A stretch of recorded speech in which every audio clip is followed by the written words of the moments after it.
नमस्कार, वेलकम, वनक्कम। मैं अंकुश गुप्ता, आपका अपना द मोटिवेशन स्पीकर, आपका स्वागत करता हूं। उम्मीद करता हूं आप और आपकी फैमिली हेल्दी एंड वेल्दी है। आज फिर से एक मोटिवेशन शेयर करना चाहूँगा और आज का हमारा मोटिवेशन है मिस्टर बी.आर. शेट्टी जी के ऊपर। Mister B R. शेट्टी जी जो कि एक मेडिकल रिप्रेजेंटेटिव थे और मेडिकल रिप्रेजेंटेटिव से उन्होंने बिलियनियर तक का सफ़र तय किया। मैंने अपना लास्ट वीडियो मेडिकल रिप्रेजेंटेटिव में बनाया था। जिन्होंने वीडियो ना देखा हो, मैंने डिस्क्रिप्शन बॉक्स में उसका लिंक पेस्ट किया है, वो वीडियो को ज़रूर जाके देखिए। Mister B R. शेट्टी जी जिन्होंने मेडिकल रिप्रेजेंटेटिव से बिलियनियर तक का सफ़र तय किया, ये मुकाम उन्होंने कैसे हासिल किया, ये जानने के लिए इस वीडियो के एंड तक बने रहें। और स्पेशल रिक्वेस्ट है उनसे जो इस वीडियो पर नए हैं, हमारे चैनल को प्लीज़ सब्सक्राइब करें ताकि आपको ऐसी मोटिवेशनल वीडियो आगे भी मिलती रहे। Mister B R. शेट्टी बावागुथु रघुराम शेट्टी, जिनका जन्म 1 अगस्त 1942 को कापू उडुपी कर्नाटक डिस्ट्रिक्ट में हुआ था। उन्होंने अपनी फार्मास्यूटिकल की एजुकेशन मणिपाल इंस्टीट्यूट से कंप्लीट की थी, जो कि इंडिया में है। और उन्होंने शादी की चंद्र कुमारी शेट्टी जी से, जो कि एक डॉक्टर थी। 1970 में अपने फार्मास्यूटिकल का एजुकेशन कंप्लीट करने के बाद उस समय के बी.आर. शेट्टी जी का ध्यान, जो कि 26 वर्ष के थे, उनका ध्यान ज़्यादातर पॉलिटिक्स में रहा। और पॉलिटिक्स में रहने की वजह से उन्होंने जनसंघ की ओर से नगर पालिका का चुनाव भी लड़ा और जीते भी। और वे उस समय फ्यूचर के जो भावी प्रधानमंत्री माननीय श्री अटल बिहारी वाजपेयी जी और माननीय श्री नरेंद्र मोदी जी, जो कि 16 साल के थे, उनसे भी मिले। 70s में उनके पास पैसों की काफ़ी दिक्कत थी, जिसकी वजह से वो अपनी बहन की शादी नहीं कर पा रहे थे। अपनी बहन की शादी करने के लिए उन्होंने बैंक से लोन लिया और अपनी बहन की शादी की। अपने परिवार को चलाने का बोझ और अपनी बहन की शादी में लिए गए कर्ज को चुकाने का बोझ, इन सारी समस्याओं का समाधान ढूंढने के लिए वे हाल ही में बने यूनाइटेड अरब एमिरेट्स दुबई में अपनी किस्मत आजमाने के बारे में सोचा, जहाँ पे काफ़ी केरलावासी अपनी किस्मत आजमा चुके थे। जिन केरला वासियों के साथ वे दुबई गए थे, उन्होंने उनसे पूछा कि शेट्टी जी, आप तो यहाँ पे केवल $8 लेके आए हो, $8, आप इन $8 से क्या करोगे? The dedicated and the focused answer given by him on that day, मैं इन $8 को लाखों डॉलर से बदल दूंगा। यहाँ पे ध्यान देने वाली बात यह है कि target was already decided in his mind, बस उसको रियलिटी में बदलने की ज़रूरत थी, जिसके लिए उन्हें फोकस और डेडिकेशन की ज़रूरत थी। आगे चल के बी.आर. शेट्टी जी कंट्रीज फर्स्ट मेडिकल रिप्रेजेंटेटिव बने। और जो मेडिकल रिप्रेजेंटेटिव का काम होता है, एक डॉक्टर केबिन से दूसरे डॉक्टर केबिन में जाना, अपने प्रोडक्ट के बारे में डिस्कस करना, अपने प्रोडक्ट के बारे में बताना, ये काम वो बखूबी करने लगे। शाम को गर्म मौसम में थक हार कर पसीने में चूर बी.आर. शेट्टी जी घर आते तो वे अपनी वही पुरानी कमीज़ को जो उन्होंने पहनी थी उसको धोकर सुखा देते, ताकि अगले दिन वो फिर उसी को पहन सकें। इस तरह से बी.आर. शेट्टी जी ने अपना काम शुरू किया और उनकी मेहनत रंग लाई। अगर आप किसी चीज़ को दिल से चाहो तो भगवान भी आपकी मदद करता है। द फेमस हिंदी डायलॉग, अगर आप किसी चीज़ को दिल से चाहो तो सारी कायनात आपको उससे मिलाने की साजिश में लग जाती है। सेम चीज़ उनके साथ हुआ। 1 साल के अंदर उन्होंने अपनी बहन की शादी में लिए गए कर्ज को चुका दिया, वो भी सूद समेत चुका दिया। क्योंकि बी.आर. शेट्टी जी एक मेडिकल रिप्रेजेंटेटिव थे, इसीलिए उन्हें डॉक्टर्स, दवाइयाँ, हॉस्पिटल, क्लिनिक, इन सभी का बहुत ज़्यादा नॉलेज था। आगे जाके उन्होंने दुबई में ही अपने 2 कमरों वाले एक क्लिनिक की स्थापना की, जिसमें उन्होंने फार्मेसी भी खोला।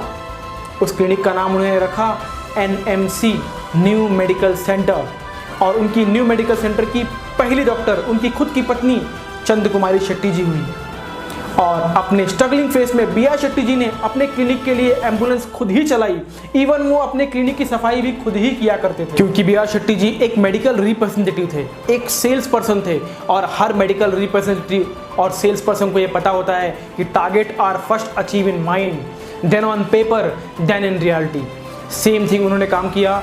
उन्होंने स्लो एंड स्टडी वर्क में विश्वास न करते हुए फास्ट एंड स्मार्ट वर्क में विश्वास किया। और उनकी NMC 45 अस्पतालों में 2000 से ज़्यादा डॉक्टर्स को काम देके हेल्थ केयर सेक्टर में सबसे बड़ी कंपनी बन के उभरी। और उन्होंने कामयाबी का सबसे बड़ा मुकाम तब हासिल किया जब उनकी NMC 2012 में 17 मिलियन पाउंड के साथ लंदन स्टॉक एक्सचेंज में लिस्टेड हो गई। अबू धाबी की पहली कंपनी जिसने एक कारनामा कर दिखाया था। उस समय बी.आर. शेट्टी जी का ध्यान ज़्यादातर बिजनेस में ही था। एक बार उन्होंने देखा कि एक बैंक के बाहर माइग्रेंट लेबरर्स की लाइन लगी हुई है। पता करने पता चला कि ये लेबरर्स अपने देश, अपने गांव, अपने घर पैसा भेजने के लिए लाइन में खड़े हैं, कतार में खड़े हैं। उनके नाक ने एक और बिजनेस सूंघा। उन्होंने money remittance firm UAE exchange की स्थापना की, जहां पे उन्होंने बाकी बैंकों की तुलना में कम कमीशन लेके इन सारे माइग्रेंट लेबरर्स का पैसा उनके गांव, उनके देश, उनके घर वापस भेजना शुरू कर दिया। क्योंकि वो कम कमीशन लेते थे, इसीलिए सारे कस्टमर्स उनकी तरफ आकर्षित होने लगे और जल्द ही ग्लोबल रेमिटेंस फर्म का 6.5% बिजनेस उनकी कंपनी अकेले ही करने लगी। कहते हैं ना, अगर आप सेल्स में हैं तो आपकी भूख बड़ी होनी चाहिए, अगर आपकी भूख बड़ी नहीं है तो आप सेल्स में रहने के काबिल नहीं हो। बाबा गुथू रघुराम शेट्टी जी की भूख बहुत ज़्यादा बड़ी थी, इसीलिए उन्होंने यूएई एक्सचेंज को 31 देशों में खोल दिया और 31 देशों में उसकी 850 शाखाएं भी खोली और बाकी देशों में यूएई एक्सचेंज नाम की कंपनी यूनी मनी के नाम से जाने लगी। और 1919 में शेट्टी जी ने इसी की सब कंपनी एक्सप्रेस मनी की स्थापना की, जिसका हेड ऑफिस उन्होंने लंदन में खोला। उनका सबसे बड़ा अचीवमेंट तब था जब उन्होंने लंदन की सबसे बड़ी फॉरेन एक्सचेंज कंपनी ट्रैवलएक्स को 1 बिलियन पाउंड में खरीद लिया। Indian had wide a company in London, a proud moment for every Indian. अपनी इन सारी कंपनियों के शेयर्स को उन्होंने फिनाब्लर नामक कंपनी में इकट्ठा कर लिया। शेट्टी जी का हेल्थ केयर सेक्टर से कुछ ज़्यादा ही लगाव था, जिसके लिए उन्होंने 2003 में नियो फार्मा की स्थापना की और दुबई में ही एक मैन्युफैक्चरिंग प्लांट डाला, जहां पे वो एस्ट्राजेनेका, बूट्स, मर्क, फाइजर जैसी बड़ी बड़ी कंपनियों के लिए दवाइयां मैन्युफैक्चरिंग करने लगे। और आगे चल के 2007 में उन्होंने बेंगलुरु बेस्ड कंपनी बायोकॉन से मर्ज होके नियो बायोकॉन की स्थापना की। दुबई में 2100 बेडेड हॉस्पिटल चलाने के बाद उन्होंने अपने बिजनेस के विस्तार के लिए इंडिया आने के बारे में सोचा।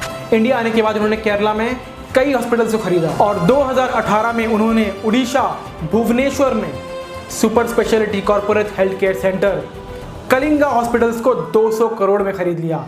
Indian had wide a hospital worth ₹200 crore. और सबसे बड़ी बात यह है कि वो एक मेडिकल रिप्रेजेंटेटिव थे, क्योंकि उनकी सोच बड़ी थी, उनका माइंडसेट बड़ा था, उनकी भूख बड़ी थी।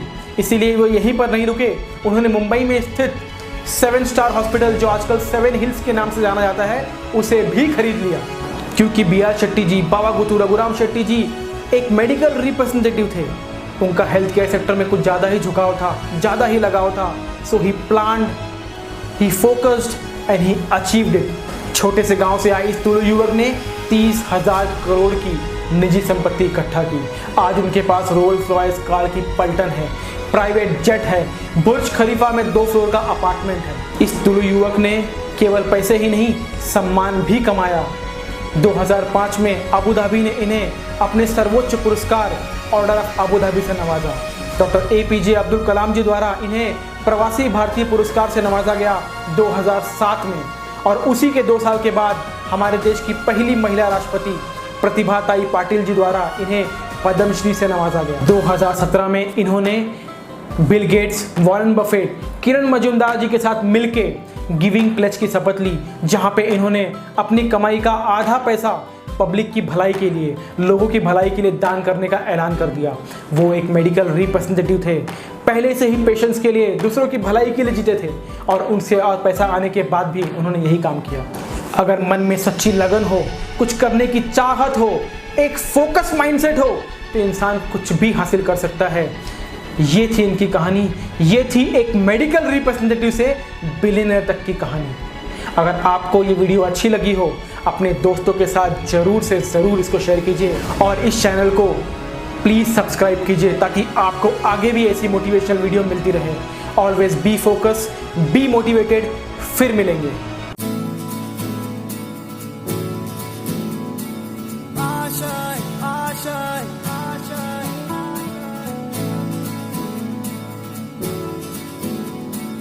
आशा